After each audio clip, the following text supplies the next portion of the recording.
মগবাজারে জামায়াত অফিসে বৈঠক চলছে, সেখানে রয়েছেন আব্দুল কাদির নাহিদ।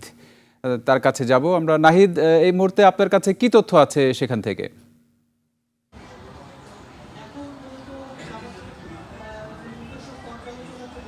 জি ধন্যবাদ। এই মুহূর্তে মগবাজার বাংলাদেশ জামায়াত ইসলামীর যে কেন্দ্রীয় কার্যালয়, সেখানে দলের জরুরি বৈঠক শুরু হয়েছে এবং নির্বাচন পরিচালনা এবং তাদের যে স্থায়ী কমিটি বা হচ্ছে যে তাদের নির্বাহী পরিষদ যেটাকে বলা হয়, সেই নির্বাহী পরিষদের সদস্যরা যারা আছেন দেশের বিভিন্ন প্রান্ত থেকে তারা এসেছেন। মূলত ত্রয়োদশ জাতীয় সংসদ যে নির্বাচন হয়ে গেল এবং এই নির্বাচন পরবর্তীতে দলের যে আনুষ্ঠানিক ব্রিফিং, দলের এই নির্বাচন নিয়ে তাদের পর্যালোচনা, পর্যবেক্ষণ এবং করণীয় কী হবে সেই বিষয়টি নিয়ে দলের প্রধান জামাত ইসলামীর আমির ডাক্তার শফিকুর রহমান আজ রাতে ব্রিফিং করবেন, এমনটি আমাদেরকে জানিয়েছেন দলের মিডিয়ার বিভাগ থেকে। এবং তিনি জানিয়েছেন যে সন্ধ্যার পরে এই মিটিং শুরু হয়েছে, জরুরি মিটিং, এবং সেটি রাত 10টা নাগাদ চলবে এবং 10টার পর আমরা আপনাদেরকে জানাতে পারবো। এবং আরেকটি বিষয় জানিয়ে রাখি যে এই মিটিং মূলত হচ্ছে যে তাদের দলীয়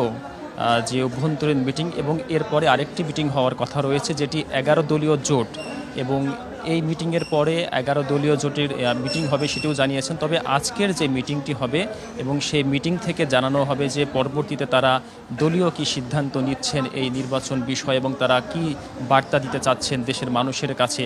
এবং এর আগে ঢাকা 7 আসনের যে জামাতে ইসলামীর যে সংসদ সদস্য হাজী এনায়েতুল্লাহ, তিনি এই নির্বাচনের ভোট গণনার পুনর্গণনার আবেদন জানিয়েছেন এবং তিনি কিছু কারচুপির অভিযোগ করেছেন। তিনি বলেছেন যে নির্বাচন সুষ্ঠু হয়েছে এবং গণনার সময় এখানে কারচুপি করা হয়েছে বলে তিনি অভিযোগ করেছেন।